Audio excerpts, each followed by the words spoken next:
So Acer has just wrapped up their global press conference, the Next Acer press conference, and in lieu of having an in-person event, as we're kind of starting to wind down the pandemic a little bit, they've chosen to go the safe route and stick with a virtual event and sent us a couple of the Chromebooks that they announced. They announced 4 total, and we got our hands on the new 17.3-inch big Chromebook, and then we also got this one, the new Spin 713, and this is, just like it sounds, an upgrade of one of our favorite Chromebooks from last year. So let's take a look.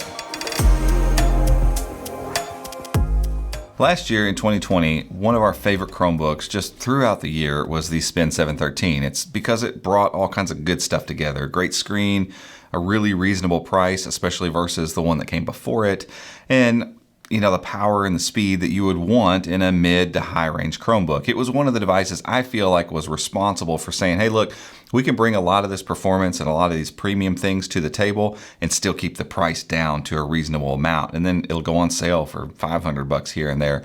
And it was just awesome. And ultimately, I really hoped that Acer would just fix some of the small flaws with that device and bring out a sequel to it and just kind of iterate on that thing. And that's exactly what they've done here with the 713.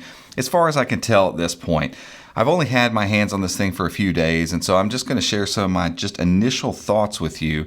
But what I can tell you right off the bat without cracking this open or walking you around the device whatsoever is that Acer took what they did with the first gen 713 and refined in the second gen 713 and have just completely iterated and refined it even more in this device, which feels like the best version of a Spin that they have made to date. So let's get the quick stuff out of the way. Most of the ports are actually on the left side this time. Not a huge fan of that, but it's not been a big deal for the little bit of time I've been using it. You keep the full-size HDMI, you get 2 USB Type-Cs, you get a headphone microphone jack, and then around the other side, a USB Type-A, micro SD card slot, and your volume rocker and power buttons on that side. You got some vents over here for fans. You got some vents on the bottom for fans. And while we're talking about kind of the top and bottom, all aluminum here, nice and firm, nice and sturdy. And ultimately, one of the things that bugged me about the 713 from last year is it just didn't feel like the tolerances were very tight. Like it didn't feel like it was well put together.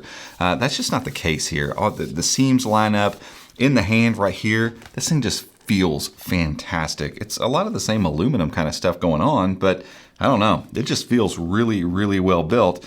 And you guys know I'm a sucker for one finger lifts, especially on convertibles, and this one has it. Even with the little ergo lift thing going on, and it's a convertible, obviously.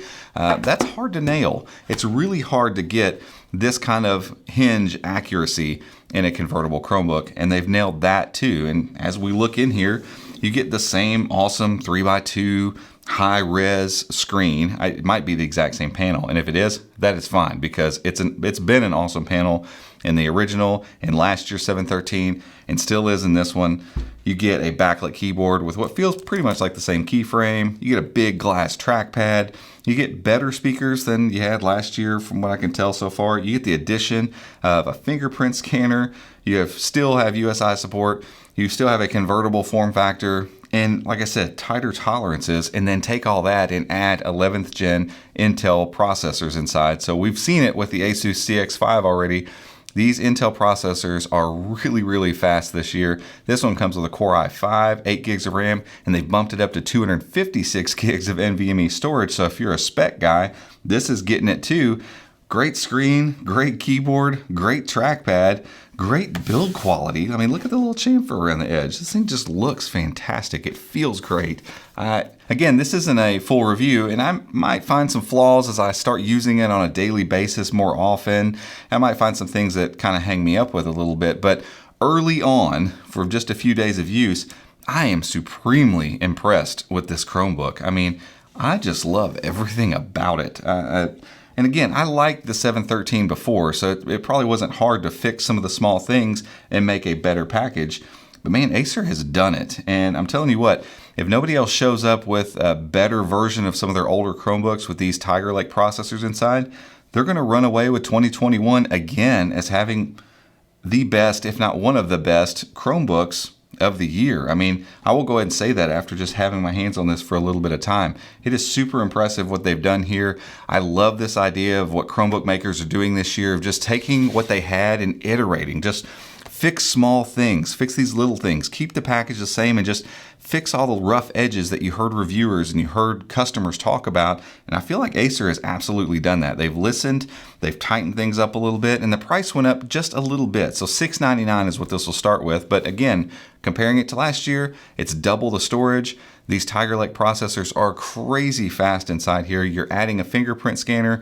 You're really tightening up the tolerances and the build quality here. So it's an absolute win across the board. Imagine this thing going on sale for $600. It's ridiculous. Like, this is a fantastic Chromebook, and I'm so excited to spend some more time with it, to get the full review process down and deliver you guys a full look at this thing once I've had a little bit more time with it. And I don't think I'm going to find a whole lot of flaws here. Who knows? I might find a few, but for the most part, I think Acer has absolutely nailed it with this Chromebook. Again, a full review is coming, and if you like stuff like this and you want to be alerted when that review happens, well, go down there and subscribe. Make sure and hit the thumbs up also if you like this video, and then click that notification icon right next to the subscribe button if you'd like to be alerted when we make future videos like the one I was just talking about. Till next time, guys. We'll see you.